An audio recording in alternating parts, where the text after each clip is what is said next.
आखिर ये प्लेन अचानक पटना के रिहायशी इलाके में क्यों गिर गया, जिसके बाद वहां जो हाल हुआ उसे देख के आप भी दंग रह जाएंगे। दोस्तों, बिहार की राजधानी पटना इंस्पेक्टर रामविलास राम अपने घर की छत पर खड़े थे। नजर आसमान पर थी। उनकी इंतजार था एक प्लेन का। लंबे समय बाद उनकी बेटी पल्लवी घर लौट रही थी। सुबह के 7:30 बजे रामविलास को एक प्लेन जयप्रकाश नारायण एयरपोर्ट की तरफ आता दिखा भी। कुछ देर में बेटी घर में होगी। रामविलास सोच रहे थे कि तभी उनकी आंखों की चमक आग के एक धधकते गोले में तब्दील हो गई। नई दिल्ली, 17 जुलाई सन 2000 की तारीख थी। कलकत्ता, जो कि अब कोलकाता हो गया, उसके नेताजी सुभाष चंद्र बोस एयरपोर्ट से एक बोइंग 737 प्लेन टेक ऑफ करता है। रिलायंस एयर की फ्लाइट 7412 थी। इसकी डेस्टिनेशन थी दिल्ली। बीच में इसे पटना और लखनऊ में उतरना था। प्लेन के पायलट थे 31 साल के कैप्टन अरविंद सिंह बग्गा, जिनके पास 4085 घंटे उड़ान का अनुभव था। को पायलट थे 35 वर्षीय कैप्टन मंजीत सिंह सोहनपाल, जो 4336 घंटे प्लेन उड़ा चुके थे। प्लेन में 6 क्रू मेंबर सहित 58 लोग सवार थे, जिनमें से लगभग 46 ऐसे थे जिन्हें पटना में ही उतरना था। प्लेन ने सुबह 6:51 पर टेक ऑफ किया और 7:12 पर पटना की सीमा में दाखिल हुआ। पटना के ट्रैफिक कंट्रोल का प्लेन से संपर्क स्थापित हुआ और एटीसी ने प्लेन को रनवे नंबर 25 में उतरने की मंजूरी दे दी। प्लेन का एल्टीट्यूड इस समय 7500 फीट था। लैंडिंग के लिए प्लेन ने डिसेंट शुरू की, यानी कि प्लेन नीचे की तरफ आना शुरू किया और 1700 फीट की ऊंचाई पर पहुंच गया। घड़ी में वक्त था 7:28। अब तक सब कुछ सही चल रहा था, लेकिन तभी पायलट को एहसास हुआ कि प्लेन का अल्टीट्यूड ज्यादा से ज्यादा ऊंचाई पर है। उन्होंने एटीसी से संपर्क किया और उनसे एक 360 डिग्री ऑर्बिट की परमिशन मांगी। एक गोल चक्कर लगाना चाहते थे। हवा में एक नॉर्मल प्रोसीजर है। प्लेन अगर ज्यादा ऊंचाई पर हो तो प्लेन को एक राउंड चक्कर लगाकर नीचे लाया जाता है। उस रोज कैप्टन भी यही करना चाहते थे। प्लेन पटना के सेक्रेटेरिएट टावर के ठीक ऊपर था। पायलट ने प्लेन को घुमाने के लिए उसे बाएं मोड़ने की कोशिश की, लेकिन मुड़ने के बजाय प्लेन अचानक नीचे की ओर गिरने लगा और गिरता ही चला गया था। पटना के गर्दनी बाग इलाके में पूर्व गर्दनी बाग के एक सरकारी रिहायशी कॉलोनी में क्रैश कर गई। प्लेन पहले एक टेलीग्राफ पोल से टकराया। इसके बाद 4 पीपल के पेड़ों को तोड़ते हुए सीधा कुछ मकानों से जा भिड़ा। प्लेन में उस वक्त डाइट फ्यूल था। अचानक इस फ्यूल ने आग पकड़ ली और जोर का धमाका हुआ। आग चारों तरफ फैल गई। धुएं का गुब्बार देख अग्निशमन विभाग की गाड़ियां आईं, लेकिन उन्हें पहुंचने में पूरे 25 मिनट लग गए। आग बुझाने की कोशिशें शुरू हुईं, लेकिन सरकारी इंतजाम ऐसा था कि चंद मिनटों में ही पानी पूरा खत्म हो गया। इस दुर्घटना में 2 मकान पूरी तरह ध्वस्त हो गए। लोग मलबे के नीचे दब गए।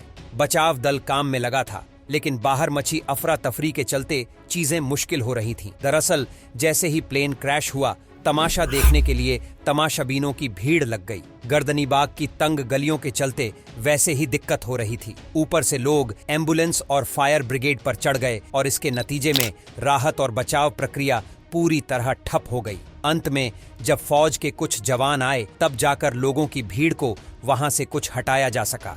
बड़ी मुश्किल से बचाव प्रक्रिया पूरी हुई।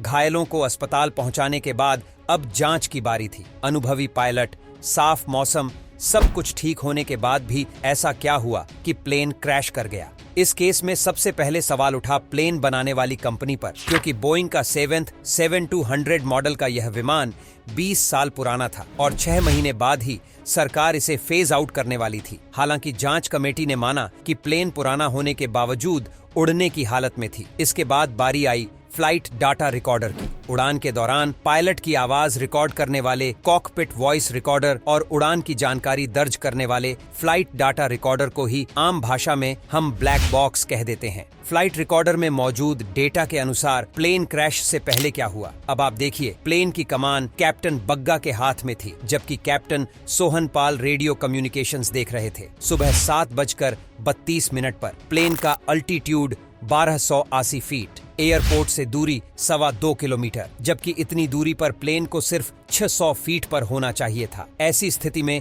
स्टैंडर्ड ऑपरेटिंग प्रोसीजर के अनुसार पायलट को मिस्ड अप्रोच प्रोसीजर अपनाना चाहिए था। मिस्ड अप्रोच प्रोसीजर यानी लैंडिंग का वर्तमान रूट कैंसिल कर प्लेन को दोबारा ऊंचाई पर ले जाना और लैंडिंग की एक और बार कोशिश करना। इसके बरक्स पायलट ने प्लेन को जिगजैग मोशन में उड़ाने की कोशिश शुरू कर दी। उन्होंने प्लेन को पहले बाएं मोड़ा, फिर दाएं मोड़ा। प्लेन की हाइट कम करने की कोशिश कर रहे थे। वह थ्रस्ट पैदा नहीं कर रहा था और स्पीड कम होती जा रही थी। इस प्रॉब्लम को सॉल्व करने के लिए अंत में उन्होंने फैसला किया कि प्लेन को ऊपर उठाकर एक गोल चक्कर लगाएंगे और दोबारा लैंडिंग की कोशिश करेंगे। फाइनली उन्होंने रियलाइज किया कि अब मिस्ड अप्रोच के लिए जाएंगे। लेकिन इस कवायद में पायलट ने प्लेन का लैंडिंग गियर वापस खींचा, इंजन का थ्रस्ट भी बढ़ाया और प्लेन को ऊपर उठाने की कोशिश शुरू की। पिकअप किया, लेकिन इसी बीच उन्होंने यह बात मिस कर दी कि प्लेन का स्टेक शेखर एक्टिवेट हो गया है। समझ के आसानी के लिए बता रहे हैं। पंखों के ऊपर हवा का प्रेशर कम होता है